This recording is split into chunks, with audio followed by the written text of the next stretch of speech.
Indian school जायल नागौर की online classes में आपका हार्दिक स्वागत है। कक्षा 11वीं पास करके इस साल कक्षा 12वीं में आने वाले सभी विद्यार्थियों का इंडियन स्कूल जायल हार्दिक स्वागत करता है और आपके उज्जवल भविष्य की कामना करता है। मैं चरण सिंह गोदारा आपको कक्षा 12वीं के ज्योग्राफी विषय के पहले अध्याय मानव भूगोल,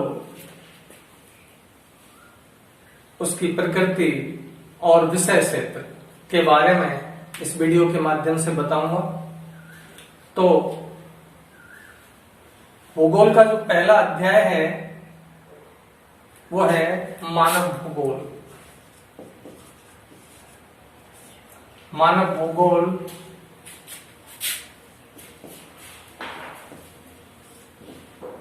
प्रकृति विषय क्षेत्र। विषय क्षेत्र कक्षा 11 में आपने पढ़ा कि ज्योग्राफी किसे कहते हैं। तो एक बार मैं आपको रिपीट कर देता हूं। ज्योग्राफी ग्रीक भाषा के दो शब्दों से मिलकर बना है, जियो प्लस ग्राफी। एरेटास्थनीज जो यूनानी लेखक था जिसने ज्योग्राफिका नामक ग्रंथ लिखा 250 ईसा पूर्व में, जिसमें उसने ज्योग्राफी शब्द का दो शब्दों से वर्णन किया है। जियो का अर्थ पृथ्वी और ग्राफी का अर्थ वर्णन करना। तो लगभग 250 ईसा पूर्व में एरेटास्थनीज द्वारा लिखे गए ज्योग्राफिका के अनुसार पृथ्वी का वर्णन करना ही भूगोल है।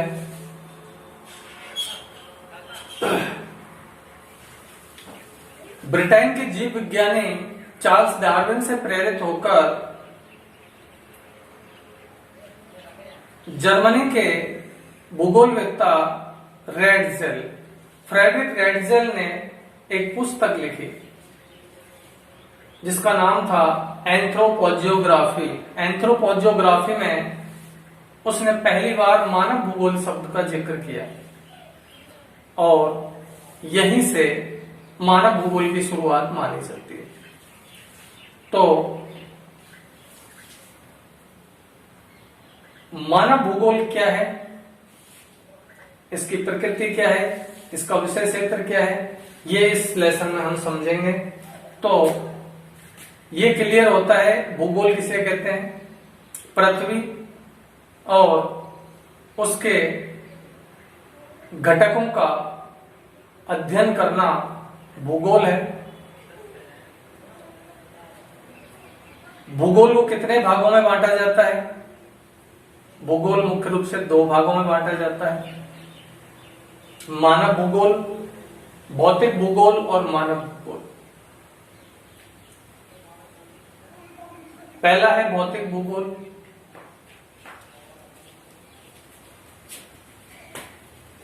वह भूगोल जिसके अंतर्गत हम प्रकृति के घटकों का अध्ययन करते हैं, वह भौतिक भूगोल कहलाता है। अर्थात वह सभी संसाधन जिनके विकास में मानव का कोई योगदान नहीं है, जिनकी उत्पत्ति में मानव का कोई योगदान नहीं है, उन संसाधनों, उन घटकों के बारे में जिस विषय के अंतर्गत अध्ययन किया जाता है वो भौतिक भूगोल कहलाता है। पृथ्वी की उत्पत्ति, महासागरों की उत्पत्ति, वायुमंडल की उत्पत्ति, भूकंप, ज्वालामुखी, नदियां, ये सब, ये पर्यावरण, ये जीव जंतु, ये सब भौतिक भूगोल के अध्ययन बिंदु हैं। अपने सिलेबस में केवल मानव भूगोल है, इसलिए हम भौतिक भूगोल से संबंधित ज्यादा चर्चा नहीं करेंगे। अब हम आते हैं मानव भूगोल किसे कहते हैं। तो जाहिर सा नाम जुड़ा हुआ है भूगोल के आगे, मानव भूगोल, जिसमें प्रकृति और वातावरण के अंतर संबंधों से उत्पन्न बिंदुओं का अध्ययन किया जाता है, वह मानव भूगोल कहलाता है। वह विषय या वह भूगोल जिसमें मानव और प्रकृति के आपसी संबंधों से उत्पन्न दशाओं का अध्ययन किया जाता है, उसे मानव भूगोल कहा जाता है। मानव भूगोल को अनेक विद्वानों ने अपने अपने शब्दों से अलग अलग तरीकों से परिभाषित किया है। मानव भूगोल के जनक फ्रेडरिक रेटजेल, मानव भूगोल के जनक फ्रेडरिक रेटजेल ने मानव भूगोल को परिभाषित करते हुए बताया है कि मानव समाजों और पृथ्वी के धरातल के मध्य जो संश्लेषित अध्ययन है, उसे मानव भूगोल कहते हैं। अर्थात पृथ्वी के धरातल पर निवास करने वाले मानव समाजों का संश्लेषित अध्ययन मानव भूगोल कहलाता है। रेटजेल की जो शिष्य थी एलन चर्चिल सैंपल, इसी सैंपल ने मानव भूगोल को परिभाषित करते हुए बतलाया है कि अस्थायी पृथ्वी और चंचल मानव, इस अस्थायी पृथ्वी पर चंचल मानव के जो परिवर्तनशील संबंध हैं, इन संबंधों का अध्ययन करना ही मानव भूगोल कहलाता है। अस्थायी पृथ्वी और चंचल मानव, क्योंकि मानव नित्य नई खोजें करता रहता है, नित्य नई अपनी गतिविधियां करता रहता है, तो उन मानव की जो चंचलता है, नई नई खोजें करने की जो उसकी लालसा है, मानव की गतिविधियों और इस पृथ्वी के धरातल पर घटित घटनाओं के जो संबंध हैं या इनका जो संश्लेषित अध्ययन है, क्रमिक अध्ययन है, वो मानव भूगोल है।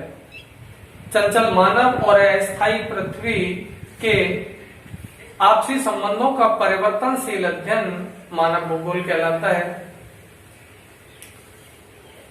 फ्रांसीसी भूगोलवेत्ता विडाल डी ला विलास ने भी मानव भूगोल को अपने अनुसार परिभाषित किया है।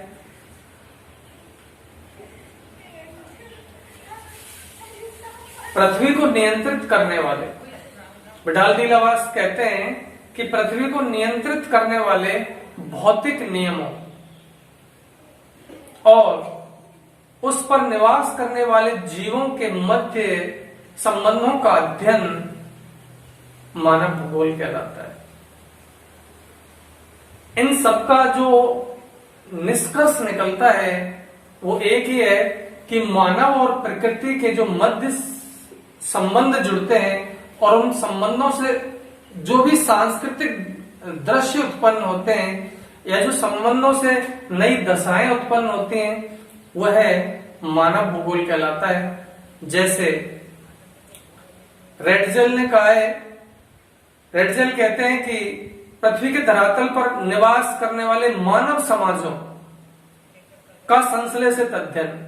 अब यदि हम मानव समाजों का अध्ययन करेंगे तो मानव की बस्तियों, चाहे वो नगरीय बस्ती हो या ग्रामीण बस्तियां हो, उनका अध्ययन होगा। अब नगरीय बस्तियों और मानव बस्तियों के आसपास कौन कौन सी आजीविका के साधन हैं, तो निश्चित रूप से हम उस भूभाग का अध्ययन करेंगे, वहां के जीव जंतुओं का अध्ययन करेंगे, मानव ने वहां किस प्रकार के आवास बनाए हैं, तो वो वहां की आवास, वहां की वेशभूषा ये बता देंगे कि वहां की जलवायु कैसी है। तो जब हम मानव आवासों का अध्ययन करेंगे तो निश्चित रूप से हम मानव भूगोल का अध्ययन कर रहे हैं। एलन चर्चिल ने जो कहा है कि चंचल मानव और अस्थायी पृथ्वी के परिवर्तनशील संबंधों का अध्ययन मानव भूगोल है। पृथ्वी पर हर जगह परिवर्तन होता रहता है, कोई भाग ऊंचा उठ जाता है अचानक कोई भाग नीचे धंस जाता है, भूस्खलन हो जाता है, कहीं अधिक वर्षा होती है, कहीं सूखा पड़ने लग जाता है। विभिन्न प्रकार की जो परिस्थितियां बदलती हैं और स्वयं मानव भी परिस्थितियों को बदलने में लगा है। पहले आदिम तरीके से जीवन यापन, आज वर्तमान में आधुनिक तरीके से जीवन यापन। तो कई पर्वतीय क्षेत्रों में उसने गुफाएं तैयार कर दी, रास्ते बना दिए, परिवहन के मार्ग तैयार कर दिए, बांध बना दिए, समुद्री क्षेत्रों में मार्ग तैयार कर लिए, पर्वतीय क्षेत्रों की पर्वतीय ऊंचाइयों पर उसने बागान लगा दिए, दुर्गम क्षेत्रों में उसने अपनी पहुंच बना ली। तो मानव द्वारा जो चंचलता है, मानव द्वारा जो विकास का जरिया है, विकास की जो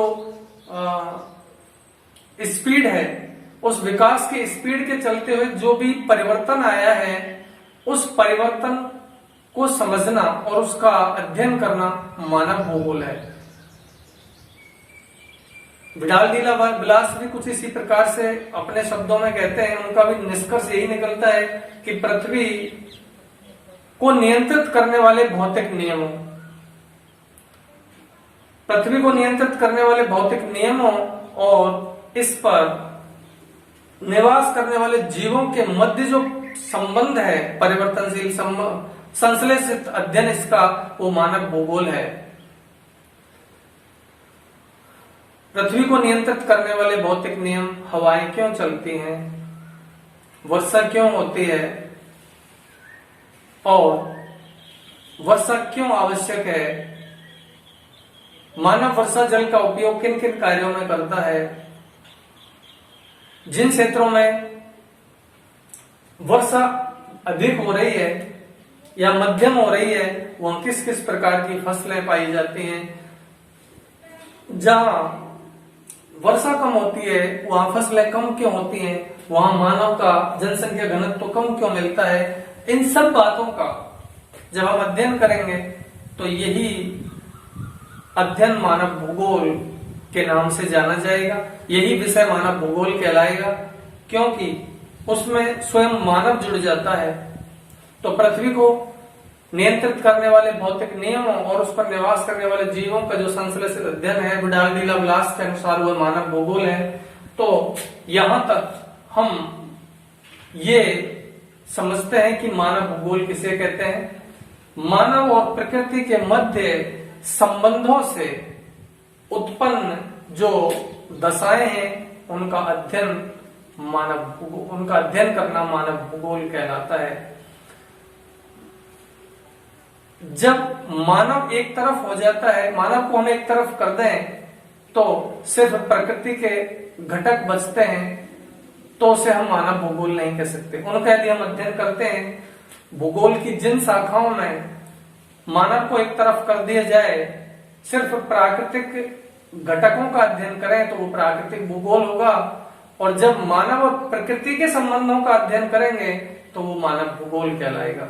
और मानव भूगोल 18वीं सदी के बाद अस्तित्व में आया, जब फ्रेडरिक रेडजल ने ब्रिटेन के जीव विज्ञानी चार्ल्स डार्विन से प्रेरित होकर एंथ्रोपोजियोग्राफी नामक ग्रंथ लिखा। एंथ्रोपोजियोग्राफी नामक ग्रंथ में उसने पहली बार मानव भूगोल शब्द का जिक्र किया। उससे पहले सिर्फ भौतिक भूगोल का अध्ययन किया जाता था। ये कक्षा 11 में हम पढ़ चुके हैं कि भूगोल को पढ़ने की शुरुआत कब हुई। तो ये कक्षा 11 में आप स्पष्ट पढ़ चुके हैं कि 18वीं सदी के बाद से सबसे पहले भूगोल जर्मनी में पढ़ाया जाने लगा, और उसके बाद फिर धीरे धीरे ये और अन्य विकसित देशों में पढ़ाया जाने लगा। और आज दुनिया में कोई भी ऐसा देश नहीं है जहां भूगोल नहीं पढ़ाया जाता है। लेकिन 18वीं सदी तक सिर्फ भौतिक भूगोल के जो तत्व थे, जो भौतिक घटक थे, वही भूगोल के अध्ययन बिंदु थे। मानव भूगोल का अध्ययन नहीं किया जाता था। प्राचीन काल से लेकर आज तक प्रकृति के घटकों को दैवीय रूप में मानव पूजा करता आया है। प्रकृति को ही शक्तिशाली माना जाता रहा है, लेकिन 18वीं सदी के बाद से प्रकृति के साथ साथ मानवीय क्रियाओं को भी, मानवीय कार्यों को भी महत्व दिया गया। भौतिक घटकों और मानवीय क्रियाओं का, दोनों का बराबर अध्ययन करना, दोनों को महत्व देना भूगोल में द्वैतवाद के नाम से जाना जाता है। अर्थात भौतिक भूगोल का अध्ययन करने के साथ साथ मानव ने मानव भूगोल का अध्ययन भी शुरू किया। अब हम आगे चलते हैं। द्वैतवाद को कक्षा 11 में पढ़ चुके हैं हम लोग, और यहाँ द्वैतवाद का कोई रिपीट करने का कोई महत्व तो नहीं है इतना, क्योंकि सिलेबस में, अपने 12वीं कक्षा वाले सिलेबस में है नहीं द्वैतवाद।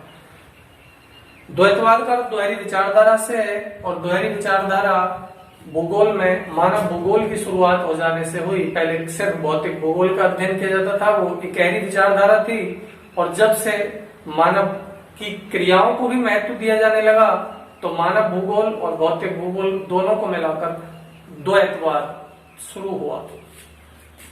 अब आता है कि मानव भूगोल की प्रकृति क्या है।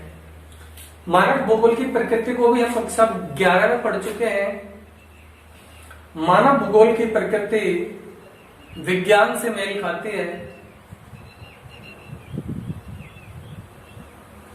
हिंदी, संस्कृत, अंग्रेजी जो साहित्यिक विषय हैं, उनमें बहुत सारी कहानियां, किस्से हमें पढ़ने को मिलते हैं, लेकिन भूगोल एक ऐसा विषय है जिसमें हम काल्पनिक कहानियां नहीं पढ़ सकते। इसमें तथ्यात्मक, प्रमाणिक बिंदु ही पढ़ने को मिलते हैं। इसमें जो भी विषय शामिल, जो भी बिंदु शामिल हैं भूगोल के अंतर्गत, वो सभी कसौटी पर कसे हुए प्रमाणिक बिंदु हैं, जिनको कब, क्यों, कैसे, कहां आदि के माध्यम से समाधान करके, उन प्रश्नों का समाधान करके भूगोल के अंतर्गत शामिल किया गया है। उनको यूं ही भूगोल विषय का अंग नहीं बनाया गया है। इसलिए भूगोल की जो प्रकृति है, ये प्रकृति विज्ञान से मेल खाती है।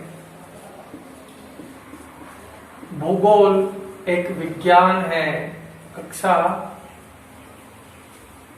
11 में भी हम भूगोल की प्रकृति को पढ़ चुके हैं। तो भूगोल की प्रकृति से संबंधित 3-4 पॉइंट बनते हैं अपने। हम भूगोल की प्रकृति का पहला पॉइंट शामिल कर सकते हैं कि भूगोल एक विज्ञान है।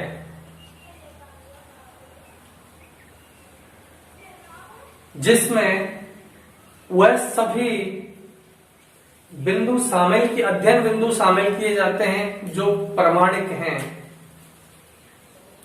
नंबर दूसरा पॉइंट ले सकते हैं हम मानव भूगोल की भूगोल की प्रकृति में कि भूगोल में क्यों, कब, कैसे और कहां, इन प्रश्नों के उत्तर प्रामाणिक रूप से दिए जाते हैं और उनका समाधान किया जाता है। तब इन बिंदुओं को भूगोल विषय का अंग बनाया जाता है। नंबर तीसरा पॉइंट ले सकते हैं भूगोल की प्रकृति में, ये पूरी पृथ्वी एक इकाई मानी जा सकती है। संपूर्ण पृथ्वी को हम एक इकाई मान सकते हैं, और इस इकाई का कोई भी हिस्सा यदि प्रभावित होता है तो संपूर्ण इकाई प्रभावित हो जाती है। पूरी पृथ्वी को एक घर मान लेते हैं। यदि इस घर का कोई भी एक कोना प्रभावित होता है तो पूरा घर और उसके आसपास का वातावरण प्रभावित होता है। यदि वायुमंडल में भारत बहुत ज्यादा प्रदूषण फैलाता है, वायुमंडल में चाइना ज्यादा प्रदूषण फैलाता है, वायुमंडल में यूएसए या यूरोपियन देश ज्यादा प्रदूषण फैलाते हैं, वायु प्रदूषण, तो हम अपनी राजनीतिक सीमाएं तो बांट सकते हैं, लेकिन पर्यावरण की सीमाएं नहीं बांट सकते। वो प्रदूषण पूरे वायुमंडल को प्रदूषित कर देगा और यह प्रदूषण पूरे संसार को प्रभावित करेगा, उसका परिणाम पूरे संसार को भुगतना पड़ेगा। यदि वायु में प्रदूषण ज्यादा फैलेगा तो कार्बन जो गैसों का संतुलन है वायुमंडल में वो असंतुलित हो जाएगा और फिर अम्लीय वर्षा शुरू होने लगेगी। कुछ क्षेत्रों में अतिवृष्टि होगी, कहीं अनावृष्टि होगी, अकाल पड़ेगा। यदि अम्लीय वर्षा हुई तो उस जल के प्रभाव से जीव जंतु, जिस क्षेत्र में अम्लीय वर्षा होगी उस क्षेत्र में जीव जंतु प्रभावित होंगे, वनस्पति प्रभावित होगी और वो वनस्पति विहीन क्षेत्र हो जाएगा क्योंकि मृदा प्रदूषित हो जाएगी। केवल एक पॉइंट डिस्टर्ब होने से, वायु प्रदूषित होने से ही पूरा सिस्टम प्रदूषित हो जाएगा और उसका परिणाम ये होगा कि जैव विविधता घटने लगेगी। तो पूरी पृथ्वी एक इकाई के रूप में है, इसको हमने अलग अलग खंडों में बांट रखा है, अलग अलग महाद्वीपों में बांट रखा है, लेकिन प्रकृति के किसी भी एक अवयव के साथ यदि छेड़छाड़ की जाती है तो पूरा सिस्टम असंतुलित हो जाता है। स्वयं मानव भी, चौथा पॉइंट ले सकते हैं मानव भूगोल की प्रकृति का, इस भूगोल की प्रकृति का, कि मानव भी एक इकाई है इस पृथ्वी पर।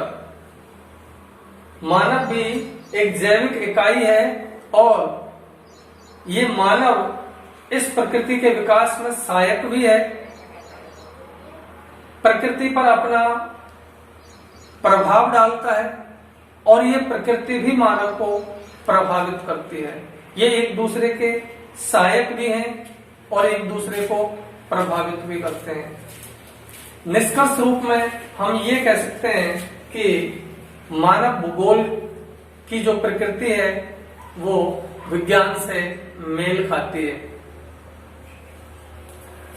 अगला इससे जो टॉपिक आता है वो आता है विषय क्षेत्र। मानव भूगोल का जो विषय क्षेत्र है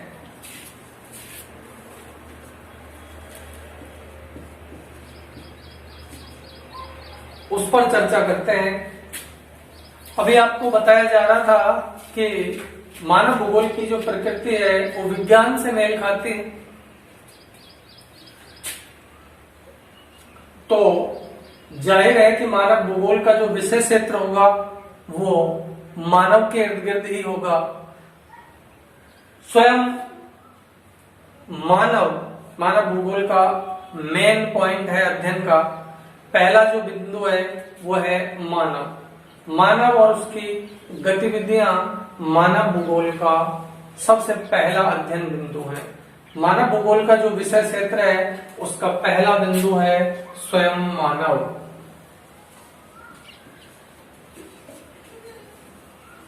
किसी भी क्षेत्र में निवास करने वाली मानवीय जनसंख्या उस क्षेत्र की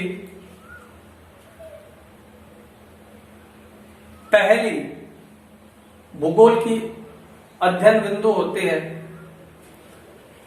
मानव का जनसंख्या घनत्व, मानव की शिक्षा का स्तर, लिंगानुपात, यानी जनसंख्या संरचना संबंधी सारे बिंदु उसमें आ जाएंगे। मानव के विकास की प्रक्रिया, विकास का स्तर। नंबर दूसरा आता है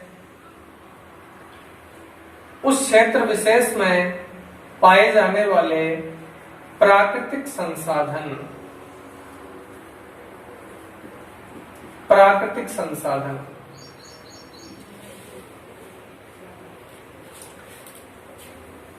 किसी भी देश के विकास में संसाधनों का योगदान होता है और संसाधनों को दो भागों में बांटा जाता है, मानवीय संसाधन और प्राकृतिक संसाधन। ये दोनों ही संसाधन महत्वपूर्ण होते हैं क्योंकि कुछ भागों में जहां बहुत अधिक प्राकृतिक संसाधन है लेकिन मानव संसाधन पिछड़ा हुआ है, तो उन प्राकृतिक संसाधनों का कुछ नहीं बनता, वो किसी काम नहीं आते। अफ्रीका महाद्वीप प्राकृतिक संसाधनों में धनी है लेकिन मानव संसाधन पिछड़ा है।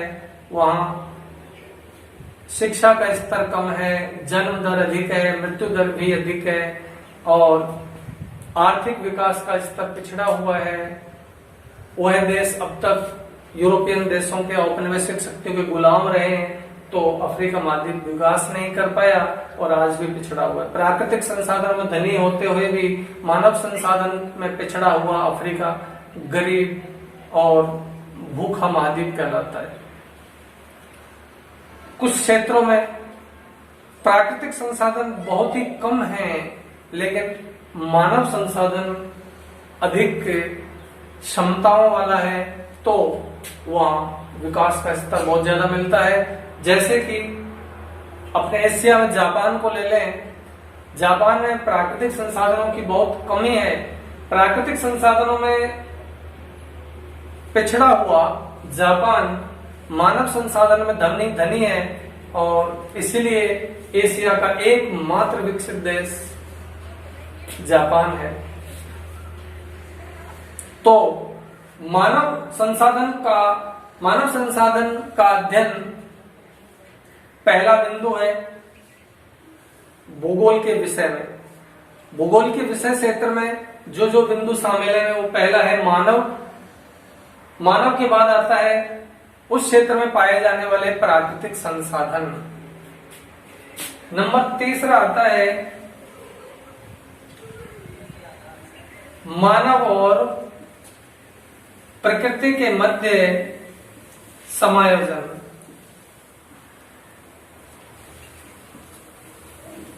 समायोजन बहुत बड़ा बिंदु है। यदि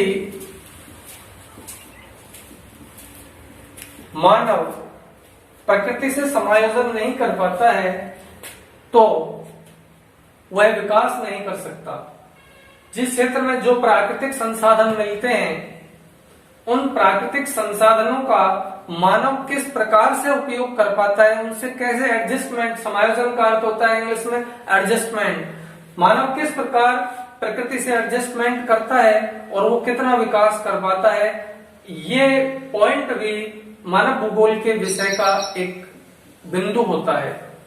तो यहां तक मैंने आपको जो बताया है मानव भूगोल किसे कहते हैं, ज्योग्राफी शब्द का क्या अर्थ है, भूगोल को कितने भागों में बांटा गया है, मानव भूगोल किसे कहते हैं, मानव भूगोल को अनेक विद्वानों ने अपने हिसाब से किस प्रकार परिभाषित किया है और मानव भूगोल की प्रकृति क्या है और मानव भूगोल का विषय क्षेत्र। अगले वीडियो में मैं आपको यहां से आगे मानव भूगोल का विषय क्षेत्र और शेष जो बातें इस लेसन में बचती हैं वो बताऊंगा। इन अब तक बताए हुए बिंदुओं को आप कंठस्थ करें, अपनी पाठ्य पुस्तक को आगे रख करके इस वीडियो की सहायता से आप उसको समझें और कोई जो परेशानी होगी, जो भी पॉइंट बचेंगे वो अगले वीडियो में शेष जो बिंदु है वो आएंगे और आप घर पर रहकर इसको याद करें। तब तक के लिए गुड लक।